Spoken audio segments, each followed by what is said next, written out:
Hello my dear student. In this video, in this lecture particularly, today we will read Ulysses. Ulysses is a very famous poem of English literature. It is written by Alfred Tennyson. We all know that Alfred Tennyson is a famous Victorian poet. The other two important Victorian poets are Robert Browning and Matthew Arnold. And you can read about his biography from any book. I am not elaborating it, but one important thing about Tennyson, that after the death of Wordsworth in 1850, after the death of Wordsworth, he became the poet laureate, the highest honor of the English poet laureate, and he was poet laureate for 40 years. Ulysses, I am highlighting the main issues of the poem. Ulysses, it was published in 1842, and the whole poem is spoken through the mouth of Ulysses. And now, what are the important points? What is Ulysses? What is Ulysses about? In Bengali, there is a line that is, we all know that থাকবো না কো বদ্ধ ঘরে দেখবো এবার জগৎটাকে কেমন করে ঘুরছে মানুষ যুগান্তরের ঘূর্ণি পাকে. Like that, I don't want to remain within the four walls of the room. I want to see the world. I want to see the unseen. I want to know the unknown. So this is the very spirit in the world poet Rabindranath Tagore also wrote, যদি তোর ডাক শুনে কেউ না আসে তবে একলা চলো রে. Like this is the very spirit of the poem Ulysses. So in your earlier classes, I think in class 10 like that, you have already you have read one poem. It is written by the name of the poem is Wanderthirst. It is written by Gerald Lewis Good. The poem begins in such a way like that.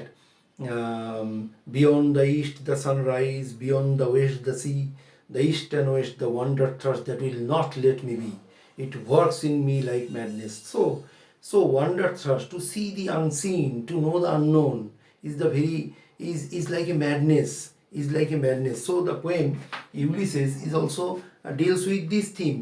The poem deals with the theme that man's insatiable, or the insatiable thirst of the human soul for knowledge.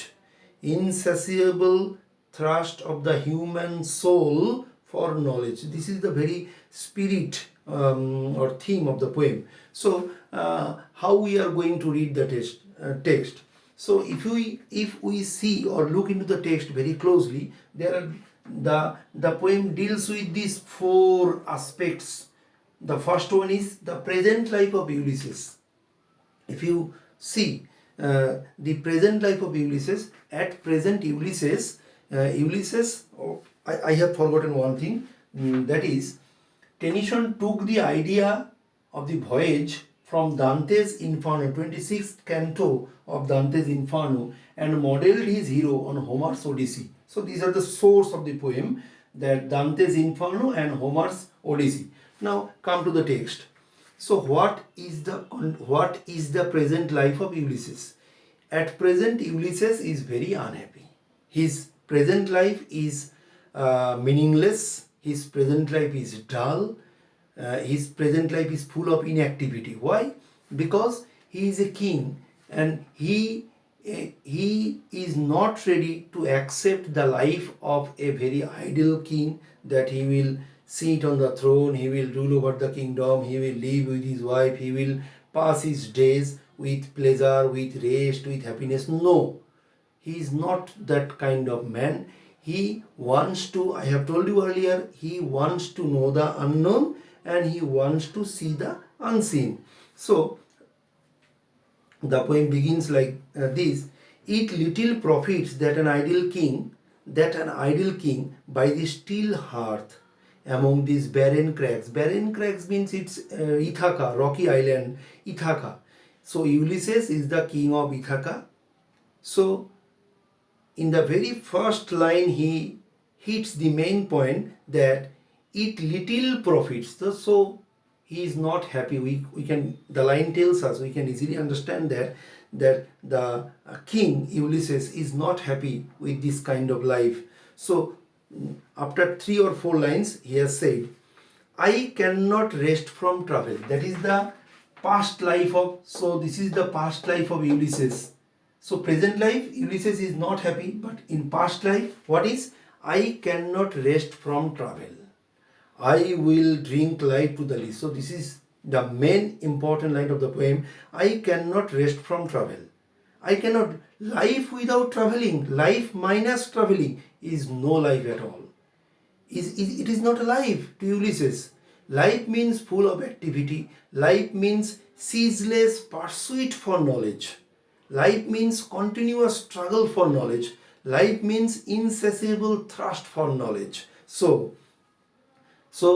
I cannot rest from travel. So he cannot live without traveling, without journey, without adventure.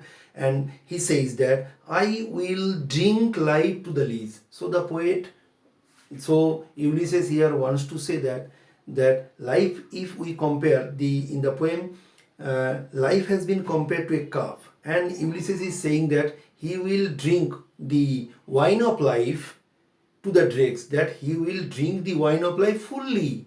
He will not leave a drop. Okay, then then Ulysses is saying, I am become a name. I am become a name. I am a brand. People know me. People know my name. Oh, this is Ulysses. People know my name. For always roaming with a hungry heart. So my heart is hungry, never satisfied. I always wants to roam. Roam means wander, travel. For always roaming with a hungry heart. Much have I seen and known. I have seen much. I have known much, because man grows with experience. But I am not satisfied.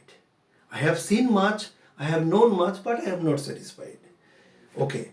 Then just I am reading the important lines. I am a part of all that I have met. I am a part of all that I have met.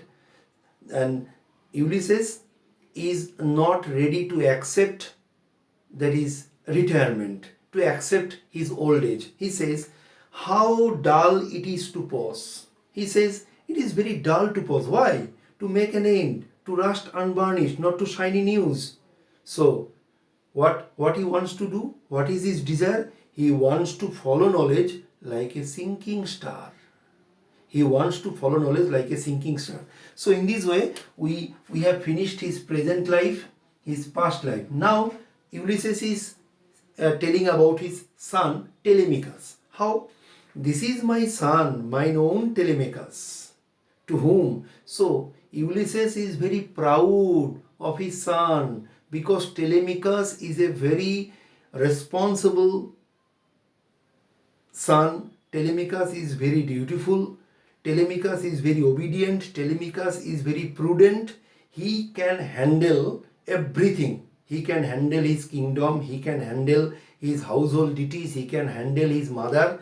Everything with skill. So Ulysses has no anxiety. Ulysses has no fear. So Ulysses is proudly introducing. Ulysses is proudly saying about his son that he is very interested. He is very proud of his son. So he says that when I am gone, he works his work, I mine. He works his work, I mine. This is important line. He works his work, I mine. Okay. So in this way we have completed the third part. Now the last part. Now what is Ulysses's hope? What does he want?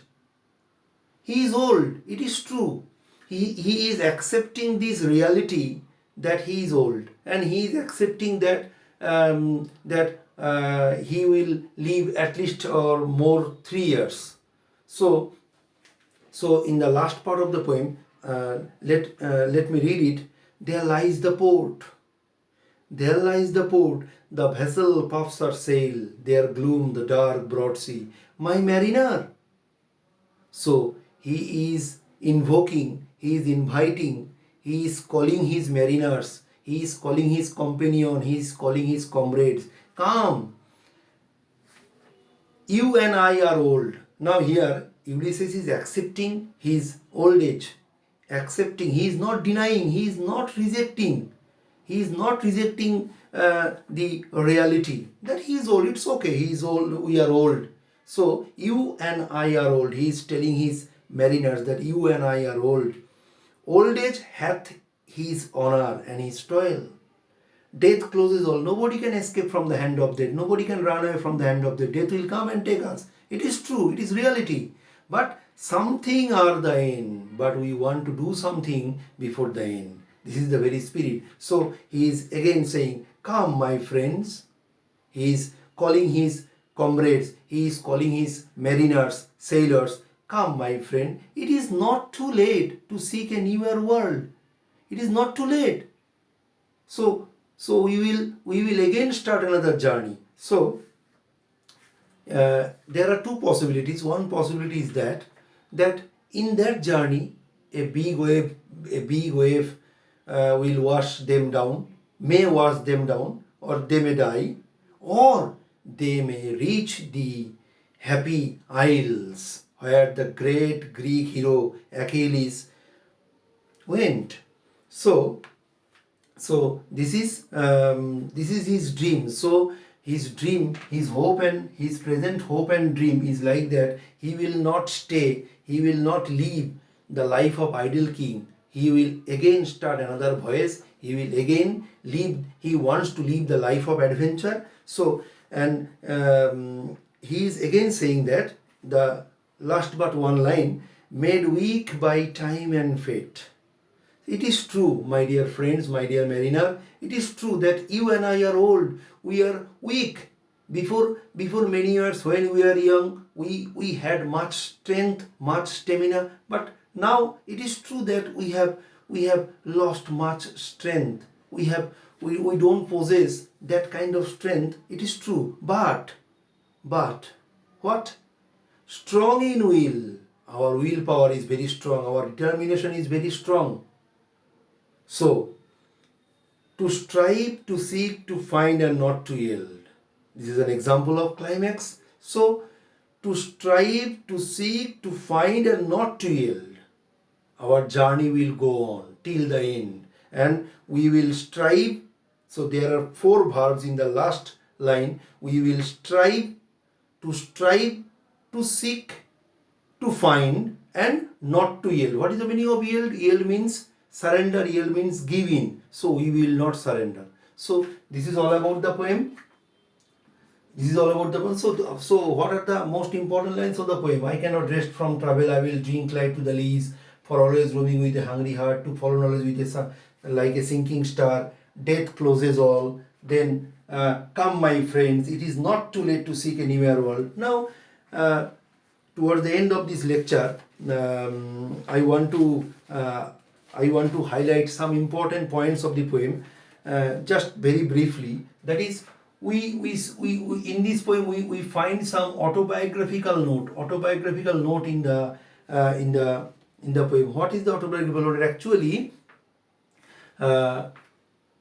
in the year 1832, Arthur Henry Hallam, Tennyson's very close friend and constant companion, he died, and with whom his Tennyson's sister Emily was engaged. And the death of Arthur Henry Hallam was a tremendous shock to Tennyson. Tennyson could not write. Tennyson stopped writing for many months. So Ulysses, the poem Ulysses, gave him a kind of relief. So Ulysses is the kind of spirit that broke the shackles of that trauma in which Tennyson was living. This is the autobiographical note or subjective note of the poem. Then the philosophy of Ulysses is the philosophy of Tennyson also. And then I have highlighted passion for knowledge. The poem discusses that the insatiable thrust of the human soul for knowledge. Then the last point, that obviously the poem is a dramatic monologue. The whole poem, the entire poem is put into the mouth of the character Ulysses. So that's all in the poem. We will discuss this later. If you have any problem, no problem. We will discuss in the next class. Thank you.